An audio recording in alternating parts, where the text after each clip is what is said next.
you see these pillars behind me? Hmm. These are amethyst. Amethyst. Amethyst. This is Wow. a smaller version of an amethyst.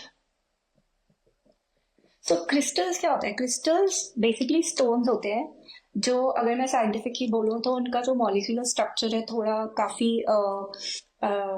Matrix type structure होता है। तो जो stones में बहुत ही orderly matrix type structure होता है उनको हम क्रिस्टल्स कहते हैं, क्योंकि वो ऐसे थोड़े से अच्छे से क्रिस्टल, मतलब अच्छे से स्टोन्स दिखते हैं, shiny and all that. Energetically, if I tell you, these are conscious beings. So they have energy. इनमें एनर्जी होती है, इनमें कॉन्शियसनेस होती है, तो उस हिसाब से इनमें भी बहुत विजडम होती है. एंड विद देयर एनर्जी ये अगेन लाइक रेकी, ये हमारी एनर्जी बैलेंस कर सकते हैं just by being around us. मतलब ये इतने एंशिएंट बीइंग्स हैं कि ये इस छोटे से पत्थर को बनने में कम से कम 10 मिलियन ईयर्स लगे थे. And even before any life on Earth, on this planet Earth, these were the first beings that were formed. So they're very, very, very ancient. And they have that wisdom of ages and ages and ages since the planet was formed. तो recce के साथ crystal का combination कैसे help करता है लोगों को heal ये करने दोनों के? हमारी एनर्जी बैलेंस करते हैं, दोनों हमारी एनर्जी बैलेंस करते हैं. सो बहुत अच्छे से रेकी एक्चुअली हर चीज को बहुत अच्छे से कॉम्प्लीमेंट कर लेती है, चाहे वो क्रिस्टल्स हो, चाहे वो एंजल थेरेपी हो, चाहे वो कोई भी और एनर्जी हीलिंग टेक्निक हो, चाहे वो आयुर्वेद हो, चाहे वो नेचुरोपैथी हो, चाहे वो एलोपैथी हो, जो आप नॉर्मल किसी डॉक्टर के पास जाते हैं. सो रेकी एक ऐसी मोडालिटी है, वो किसी भी चीज को कॉम्प्लीमेंट कर देगी, और आप कोई भी और ट्रीटमेंट करा लो या कोई भी और एनर्जी हीलिंग, किसी भी और हीलिंग की तरफ चले जाओ, वो उसकी हीलिंग को एम्पलीफाई कर देगी और उसको और इफेक्टिव बना देगी by putting that positive energy into that situation or into that treatment. So Reiki goes very well with crystals, क्योंकि crystals क्या करते हैं, मैंने ये crystal अपने पास रखी है, it is already balancing my energy. अब अगर मैं इसको रेकी से चार्ज कर दूंगी and then I put it, तो इसकी जो इफेक्टिविटी है, इसकी जो एनर्जी है वो बढ़ जाएगी. And then it will start giving me that energy जो मेरी एनर्जी बैलेंस कर रही है in a much smoother and more effective way. So that is how they work with each other very well.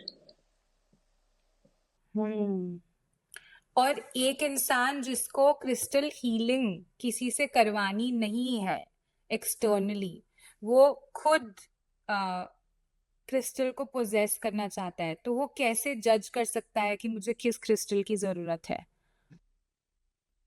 इसके बहुत सारे तरीके होते हैं.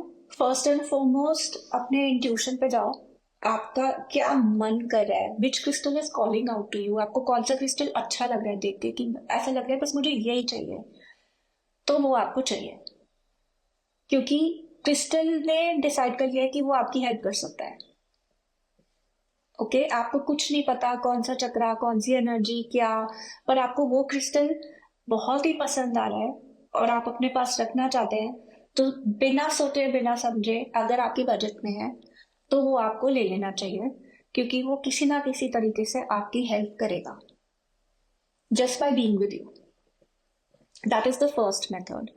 सेकेंड मेथड है कि आपके पास एक हीलिंग इंटेंशन है, कि फॉर एग्जाम्पल आप चाहते हैं कि आपकी लाइफ में और प्यार आए, या आप चाहते हैं कि आपकी लाइफ में और पैसा आए, या आप चाहते हैं कि आपका करियर अच्छा चले, या आप चाहते हैं कि आप अच्छे से पब्लिक में बोल सके, आपका कम्युनिकेशन बेटर हो. So depending on your healing intention, आप उस पर्टिकुलर इंटेंशन से कोरिलेट करके एक क्रिस्टल चूज कर सकते हैं. ये इन्फॉर्मेशन आजकल इंटरनेट पे सब जगह अवेलेबल है कि कौन सा क्रिस्टल कम्युनिकेशन के लिए होता है, कौन सा क्रिस्टल लव के लिए होता है, रिलेशनशिप के लिए, कौन सा क्रिस्टल मनी के लिए होता है, कौन सा क्रिस्टल स्ट्रेस और एंजाइटी ठीक करने के लिए होता है फॉर एग्जांपल, तो आप उस हिसाब से क्रिस्टल चूज कर सकते हैं। And the third is of course, आप किसी क्रिस्टल हीलर के पास चले जाए, आप किसी हीलर के पास चले जाए, वो आपकी एनर्जी को स्कैन करके वो आपको एडवाइस कर सकते हैं कि आप ये वाला क्रिस्टल अपने पास रखें तो आपकी एनर्जी बैलेंस हो जाएगी। So these are 3 ways। और आपको कैसे पता चलेगा कि कौन सा क्रिस्टल किस इंसान के पास जो मिलेगा वो ऑथेंटिक है कि नहीं? क्योंकि आजकल फेक भी होते हैं क्रिस्टल्स, तो आप ये कैसे आइडेंटिफाई कर सकते हैं, या इसमें कैसे आपको हेल्प मिल सकती है किसी तरीके से? सो अगर आप कोई एनर्जी हीलर है, अगर आपको एनर्जी सेंस होती है फर्स्ट एंड फॉरमोस्ट, तो आप उसकी एनर्जी सेंस कर सकते हैं। अगर आपको अच्छी एनर्जी उसमें से आ रही है तो वो रियल है, अगर आपको एनर्जी नहीं आ रही तो रियल नहीं है, चाहे वो दुनिया जो मर्जी कह ले। You have to trust your own senses. But if you are a layman, if you don't know anything about energy, so don't go by certificates first and foremost. Free certificates are fake. Okay? वो photostat copies होती हैं, उसमें कोई testing भी involve नहीं होती। ठीक है, बहुत सारे सेलर्स आजकल ऑथेंटिसिटी प्रूव करने के लिए सर्टिफिकेट देते हैं साथ में, बकवास है। तो दैट इज नो इंडिकेशन की energy that the crystal is authentic. easiest way to check कि क्रिस्टल ऑथेंटिक है तो कुछ ऐसा दिखेगा, उसमें नेचुरल क्रैक्स होंगे, नेचुरल बम्प्स होंगे, थोड़ा स्मूथ भी नहीं होगा, उसमें नेचुरल इंक्लूजन्स भी होंगे, उसके अंदर अंदर कुछ कुछ होएगा, क्लियर नहीं होएगा। अगर कुछ चीज बिल्कुल क्लियर है, इसका मतलब कि वो फेक है, हम्म क्योंकि नेचुरल क्रिस्टल एकदम क्लियर आता नहीं है। हम्म नेचुरल क्रिस्टल्स में नेचुरल डेंट्स होते हैं, नेचुरल मार्क्स होते हैं, यू सी दिस। हम्म तो ऐसे नेचुरल मार्क्स और डेंट्स होते हैं हर नेचुरल क्रिस्टल में। चाहे आप पॉलिश्ड क्रिस्टल भी अगर लोगे, ब्रेसलेट या पेंडेंट, उसमें भी आपको थोड़े थोड़े नेचुरल डेंट्स, होल्स, मार्क्स मिलेंगे। इसका मतलब ये नहीं है कि वो डैमेज्ड है, इसका मतलब ये है कि वो नेचुरल है, रियल है। हम्म हम्म मेक सेंस। क्रिस्टल का टॉपिक मुझे बहुत इंटरेस्टिंग लगता है, बहुत ज़्यादा। क्योंकि मैंने मेरी जब जर्नी स्टार्ट हुई थी, तब first crystal that came to me was emerald, जो मुझे वाओ। अंदर से फील हुआ था कि मुझे एमरल्ड पहनना चाहिए। और बचपन में वेरी फनीली मेरी मम्मी ने मुझे एमरल्ड और मोती पहनाया था, बट वो पता नहीं, मैं पहनती नहीं थी तब। आई वाज लाइक मुझे नहीं पहनना, गले में फंस रहा है। छोटी थी मैं। फिर एक दिन अचानक से अंदर से ये आया कि एमरल्ड हर जगह दिखने लगा मुझे, और आई वाज लाइक कि कुछ तो है ये। फिर मैंने किसी से पूछा, फिर उन्होंने मुझे बोला कि पहन लो। फिर मैंने वो अपना बचपन वाला निकलवाया। अब मुझे आइडिया नहीं था कि मुझे कितने समय पहनना चाहिए, कितने टाइम पहनना चाहिए, बिकॉज मैंने किसी से कंसल्ट नहीं किया था, मेरा इंट्यूशन ने मुझे बोला था।